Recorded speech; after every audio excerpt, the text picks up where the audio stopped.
Welcome to your GCSE Explainer on medieval warfare. We are diving straight into exactly what you need to know to absolutely ace this exam, so let's get to it. Here's our roadmap for today. We've got 4 stops: the nature of warfare, the experience of war, and then 2 major case studies, the Battle of Falkirk and the Battle of Agincourt. Okay, Section 1, the nature of warfare. Let's look at who fought and how. Now, everything in this era runs on the feudal system. It is literally the engine of medieval society. You get land in exchange for military service. This is absolutely critical to grasp because it meant that your social status completely dictated your specific role on the battlefield. You couldn't just work your way up the ranks like in a modern army. Your birth, right from day one, dictated your gear and your job. Take a look at the relationship between these 3 distinct types of troops. Now, for centuries, the unquestioned assumption was that the elite, heavily armored, and very expensive mounted knight was the undisputed king of the battlefield. But check out the next 2 groups: the infantry, who were your everyday foot soldiers, and the archers. The long-standing dominance of that elite knight was slowly but surely being challenged by these much cheaper, highly disciplined commoners on foot. And here's a quick pro tip for your exam, so pay close attention. To get those top marks, you have to explain exactly how these infantry and archers disrupted the dominance of the knights. Please do not just list knights, infantry, and archers as 3 separate, isolated facts. The examiner really wants to see that you understand the shifting relationship between them. So let's look at the specific weapons and tactics that actually drove this massive change. First up, the longbow. English archers could fire these things much faster than a traditional crossbow, with real range and absolutely devastating armor-piercing power. Second, the schiltron. This was a Scottish tactic, basically a tight, incredibly disciplined wall of spearmen formed specifically to stop a cavalry charge dead in its tracks. And finally, we have the introduction of gunpowder and cannon. Now, while they were super early and quite unreliable in this specific period, their mere appearance on the battlefield marks the beginning of a revolution that would eventually render the knight entirely obsolete. So what does this all mean? The grand theme here is that this wasn't just a simple military shift. It was a fundamental shift in social power. The ultimate symbol of the entire social order, the wealthy knight, was being actively defeated by cheaper, more disciplined commoners on foot. It's a real game changer. Moving right along to Section 2, the experience of war. Let's talk about the impact this all had on society.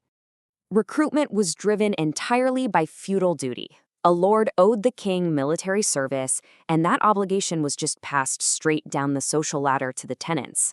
You have to remember, there was no professional standing army back then, no full-time soldiers just waiting around in barracks.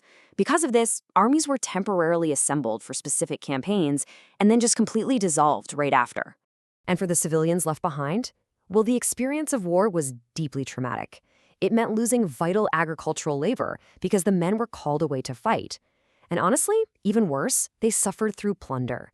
Marching armies essentially lived off the land, forcibly requisitioning, which, let's be real, is just a polite word for stealing, food, animals, and supplies from everyday civilians as they pass through.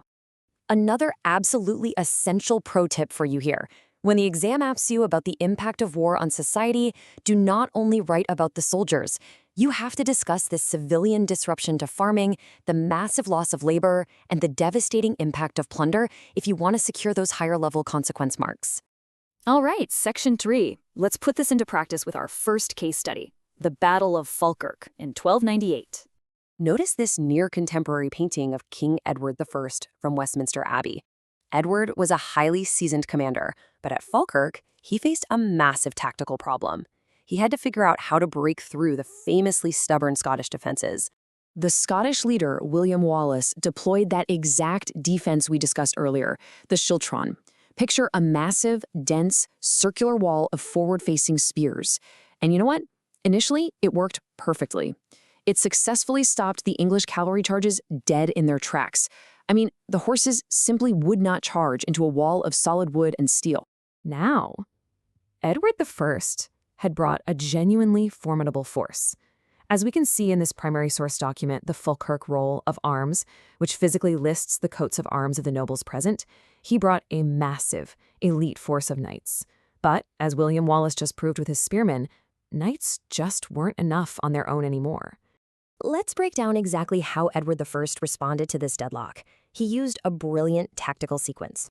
When his cavalry failed, he didn't just pack up and retreat. Instead, he brought his Welsh and English longbowmen forward. Those schiltrons, because they were packed so tightly together, were incredibly vulnerable to ranged attacks.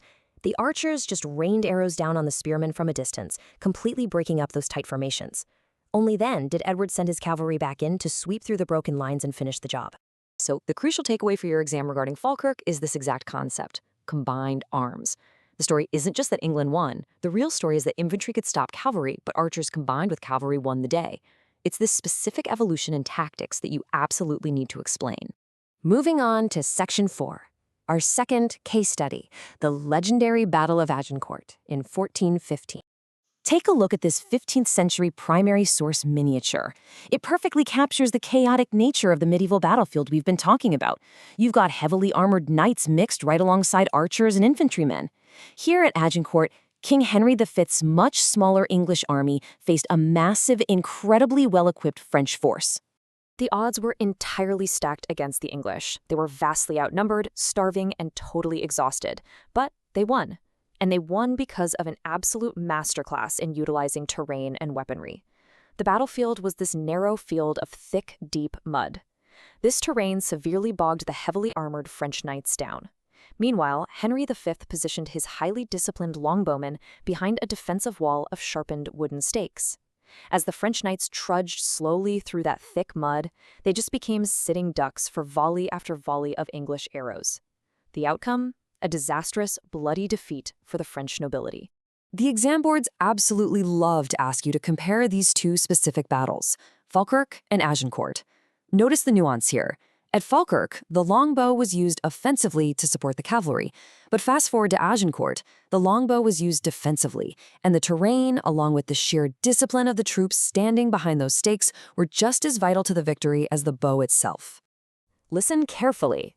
Never, ever write an exam answer where technology or a specific weapon is the only factor you give for a victory. A top-grade answer always demonstrates balance. You must argue that weapons like the longbow were devastating, yes, absolutely. But they only worked because of the tactics, the terrain, and the intense discipline of the armies wielding them. So I'm going to leave you with this exact exam-style question to really test your knowledge. Based on everything we've unpacked today, how far were changes in weaponry actually responsible for the changes in the nature of warfare in this period? Think about the longbow. Think about the mud at Agincourt, and think about the shifting power of the feudal knight. Jot down your answer, structure your arguments around combined arms and terrain, and you will be perfectly prepared. Thanks for joining me on this explainer, and keep studying smart.